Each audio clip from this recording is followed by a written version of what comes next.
بسم اللہ الرحمن الرحیم۔ السلام علیکم جماعت دہم، کیسے ہیں آپ؟ امید ہے آپ سب ٹھیک ہوں گے۔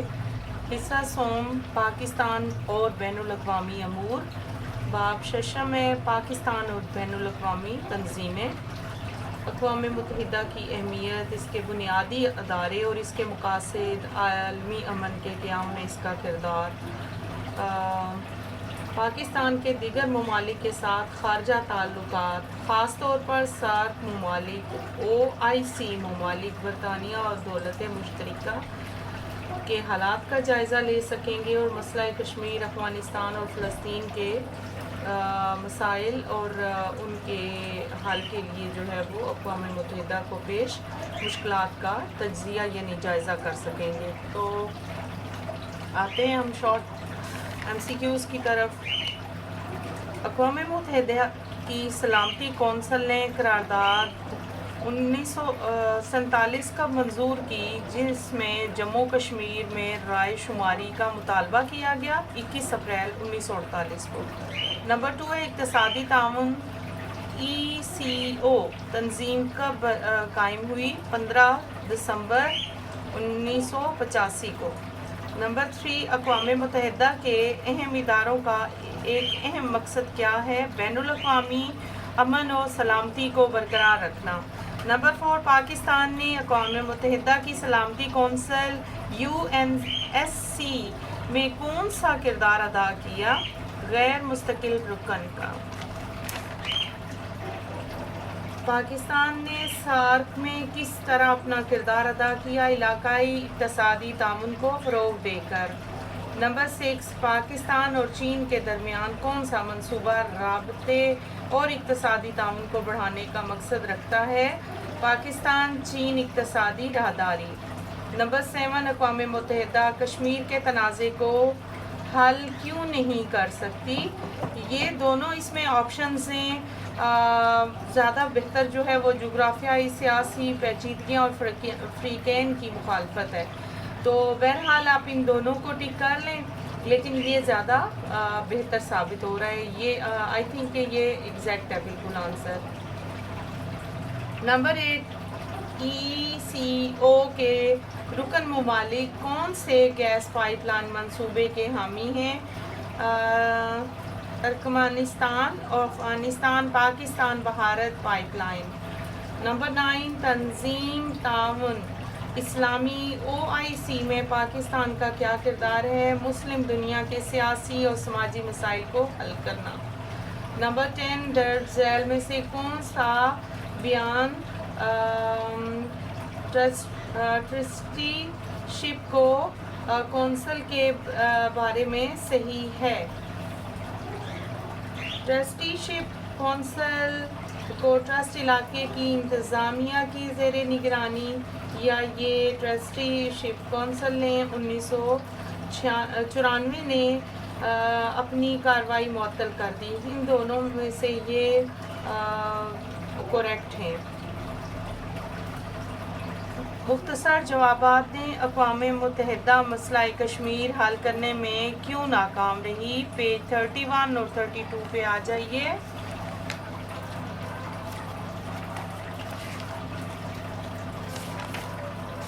31 اور 32 یہاں سے بیٹا آپ اس کا شارٹ آنسر لکھیں گے۔ سب سے پہلے تو یہ قوت نافذہ نظام کی کمی، اور یہاں سے لے کر یہاں تک آپ یہ لکھیں۔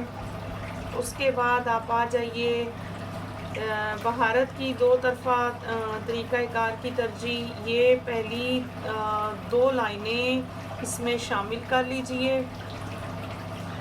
یہاں تک کرتا ہے۔ نمبر 3 میں علاقائی جغرافیائی مفادات کشمیر کا مسئلہ، یہاں سے لے کر یہاں تک آپ شامل کر لیں، ٹھیک ہے بیٹے؟ شامل ہیں۔ اس کے بعد یہ شارٹ آنسر میں یہ بھی شامل کریں، عالمی تعلقات میں تبدیلی، اقوام متحدہ کی کشمیر مسئلے کا، یہاں سے لے کر آپ یہاں تک۔ غرض یہ کہ ایک 2 لائنیں ڈالیں گے تو یہ آنسر مکمل ہوگا، اور یہ لازمی آپ نے ایڈ کرنا ہے۔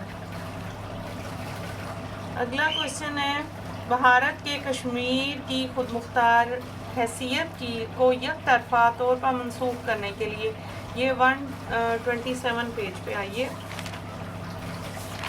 کوسچن نمبر 2 کا آنسر۔ آپ بیٹے جی اس کا آنسر یہاں سے لکھیں گے، شارٹ 2 کا، بھارت کی طرف سے کشمیر کی خود مختار حیثیت کو یک طرفہ یہاں تک اظہار کیا گیا ہے۔ ٹھیک، میں نے اپنے پاس سے اس کا آنسر ایڈ کیا ہے، آپ بے شک سٹاپ کر لیں ویڈیو کو اور مینشن کر لیں یہ والا آنسر یہاں سے لے کر یہاں تک متاثر ہوئے۔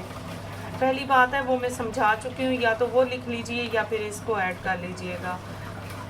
کوسچن نمبر 3، اقوام متحدہ کے ادارے کے مقاصد کیا ہیں؟ 117 پیج پہ آئیں، یہاں سے بیٹا لکھیں گے ادارے کے مقاصد، یہ پیج نمبر 117 پہ کہ بنیادی اصول اور مقاصد 10 ذیل ہیں، یہاں تک آپ لکھیں گے آپ کا آنسر بہت اچھا رہے گا، ٹھیک ہے، مرکز کا کام کرتا ہے۔ اگلا کوسچن ہے، دو ریاستوں کے حل کا کیا مطلب ہے اور یہ کیوں نہیں ہوا؟ 132 پیج پہ آئیے،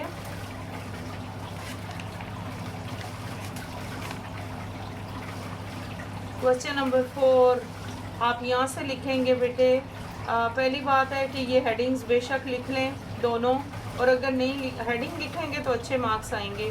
اور پھر اقوام متحدہ کی جنرل اسمبلی کی قرارداد یہاں سے لے کر آپ یہاں تک لکھیں، کیا جا سکا نافذ نہیں کیا جا سکا۔ پھر آئیں گے اسرائیل تنازع کے حل، یہاں سے لے کر آپ یہاں تک لکھیں گے تو آنسر آپ کا مکمل ہو جائے گا، قیام عمل میں آیا۔ کوسچن نیکسٹ 5th کوسچن ہے، پاکستان نے کشمیر میں امن برقرار رکھنے کے لیے کیا کچھ کیا؟ 127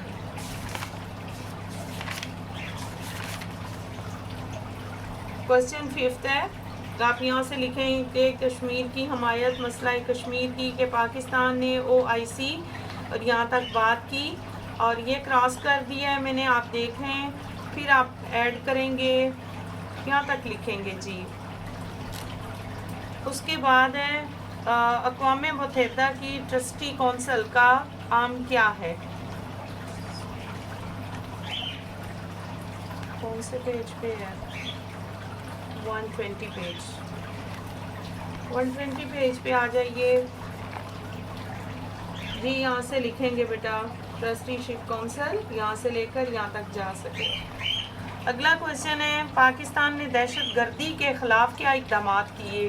127 پیج پہ آ جائیے، 127 یہاں سے لکھیں گے بیٹا دہشت گردی کے خلاف تعاون، پاکستان OIC یہاں سے لے کر یہاں تک آپ لکھیں گے، بیچ میں سے یہ سکپ کر دیں گے، یہ بے شک نہ ایڈ کریں، اور پاکستان نے OIC کے اجلاسوں یہاں سے لے کر آپ یہاں تک لکھیں، تسلیم کیا جائے، آپ کا آنسر پرفیکٹ ہو جائے گا۔ پھر نیکسٹ ہے تفصیلی جواب، اقوام متحدہ کے عالمی امن کو برقرار رکھنے کے کردار اور اس کے مؤثر ہونے کا تجزیہ کیجیے۔ یہ آپ کو بیٹا نوٹ کرنے پڑیں گے، پیج آپ پہلے دیکھ لیں، 117 118 130 131 133 134 135 اور 138 پر تھوڑی تھوڑی لائنیں میں نے ایڈ کی ہیں، ہائی لائٹ کی ہیں، آپ چیک کر لیجئے اور اپنا آنسر مکمل کر لیجئے گا۔ تو آتے ہیں 117 پیج پہ، آپ یہ تھوڑا سا مینشن کریں گے اقوام متحدہ کی اہمیت یہاں تک سامنا کیا، پھر آپ آئیں گے نیکسٹ پیج پہ، یہاں سے لکھیں گے اقوام متحدہ کے چارٹر کے مطابق اقوام متحدہ کا مقصد، یہاں تک لکھیں گے۔ اس کے بعد آپ آ جائیے 130 پیج پر، 130 اور 131، پہلے اسی لیے میں نے آپ کو پیج بتا دیے ہیں۔